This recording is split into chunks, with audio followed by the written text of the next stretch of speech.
Midnight Soul Serum. Hey, welcome to Midnight Soul Serum.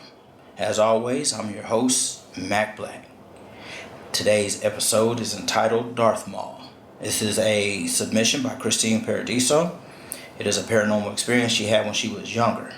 And Christine, we greatly appreciate you sharing this with us.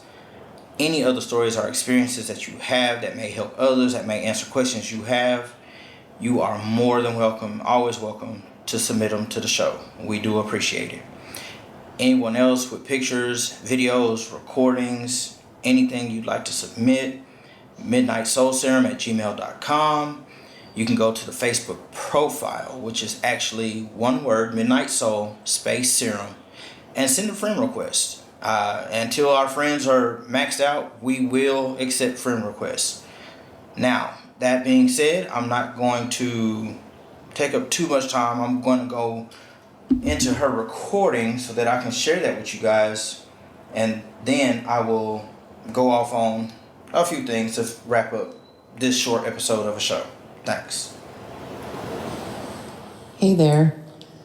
My name is Christine Paradiso, and my paranormal story begins around 1992 when I was 16 years old. I am from Brockport, New York, and at the time I lived in an apartment complex there with my mother.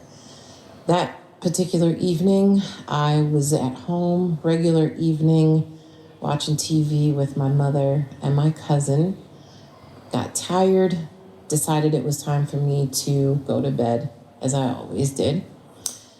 I prepared myself, got into bed, laid down, and was listening to my music, fell asleep. The room that I was living in at the time had this sort of blocked wall that blocked off the door to my bedroom.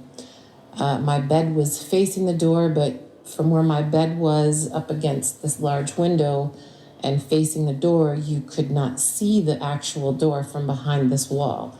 There were times in the past that I felt that there was something possibly behind there, but I didn't really worry about it because nothing had happened. So this particular night, I am asleep, laying in bed, and I felt something grab my ankle.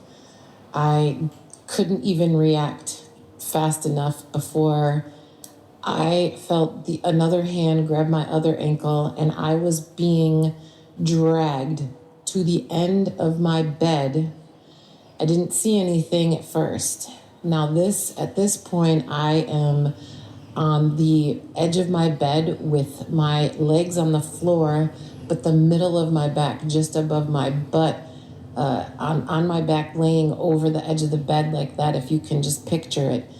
And now this figure is standing over me, and my hands are pinned up over my head. I look up and I am screaming so loud. It hurt my head. I was screaming so loud. This figure that was over me, the only way that I can describe this face was, it looked like Darth Maul.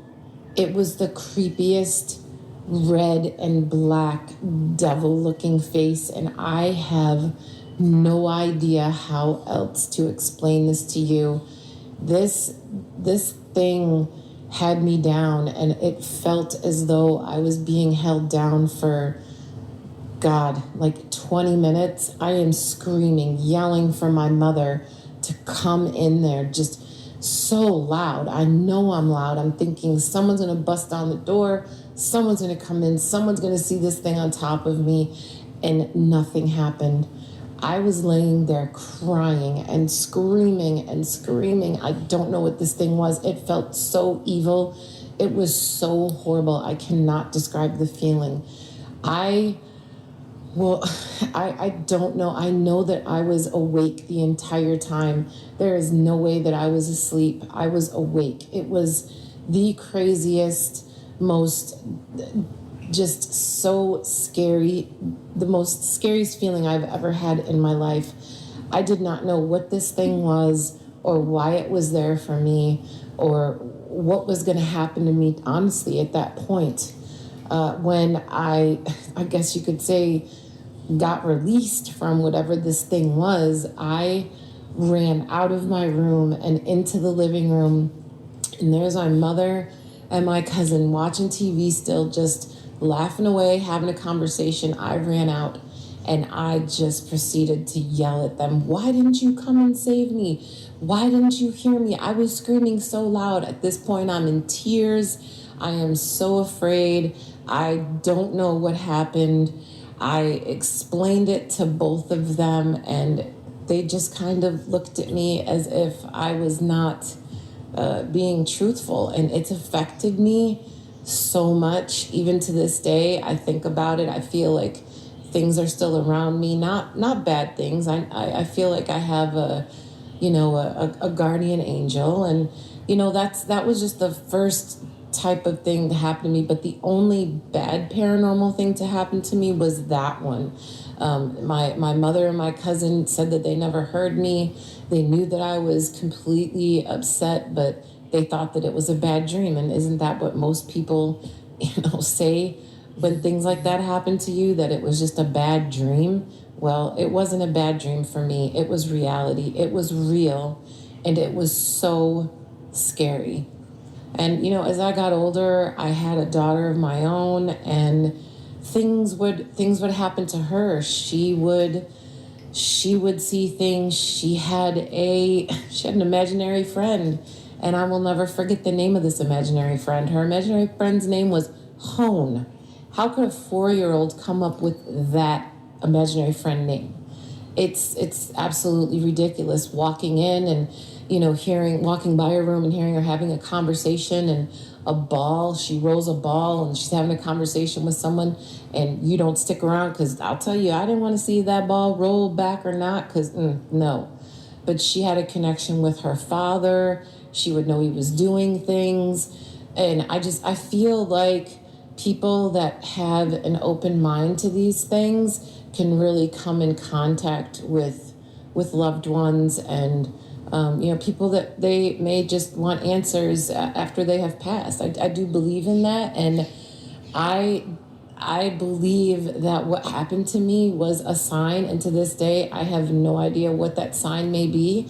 But if any of my paranormal stories could help someone, or if somebody out there may have had the same thing and has some answers, then please feel free to reach out to me, or reach out to the man that runs this podcast, my one and only Mac Black. Please reach out to him, and he will reach out to me, and maybe we can connect and discuss some similarities on these types of things. But yeah, my paranormal story isn't like, it's not like crazy ones that like I've heard before. But yes, this one has affected me my entire life. And if Mac Black is interested in me telling, any other things that have happened in my life, or anything that's happened with, my child, or any other, odd coincidences that I may have had, then I would be willing to share more. And I do appreciate all of you taking the time listening to my story. Again, my name is Christine, and I live in Texas now, but I am from Rochester, New York area, and this story happened around 1992 when I was right around 16 years old and in Brockport, New York. Thank you all again. So, for those of you that that aren't familiar with Darth Maul and that character, at this point I feel everybody knows what he looks like. But if you look up that character and just that face alone, that's something that for me, I know I'd be paralyzed with fear, because that's just not something you expect to happen to you. But when she describes him as looking like Darth Maul, it takes me back to the first series of Insidious. If you look at that face in the movie Insidious, and you compare it to Darth Maul, they're eerily similar. So that right there for me is just it just sends off all kinds of, like, warnings and heightened sense. Like, I don't know how she ever slept there again, because I know me, I wouldn't sleep in that room or that bed for a long time, and probably if never again if I had the choice.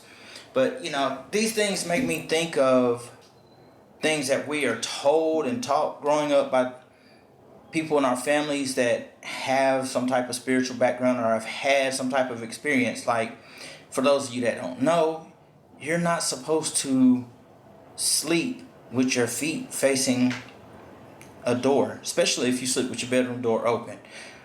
I do not sleep with my bedroom door open. I never have. It's just one of those things that I've always felt like there was something that has me keep that door closed. Not alone just home security. You hear them come into the front door. They don't need easy access right through your bedroom door. Like, hey, give me a second, give me a minute, so that when you do attempt to come in that door, you got a surprise. It doesn't really count for paranormal, because if you think about it, a door is not going to stop them. But there are beliefs that you shouldn't sleep with your feet facing the door, because that increases the chances of you having a experience along the physical lines. So again, I'm really grateful for Christine sharing this experience with us and the submission. I do want to say that I look forward to her sharing more. I look forward to more people sharing their experiences, and whether you share it on the email or Facebook page, we do have the ability to do the videos. Like, I can send a link, we can do a call, we can do a video call, and I just want people to know that when you submit things or you tell your story, I do not profit from that. I'm not making any gain.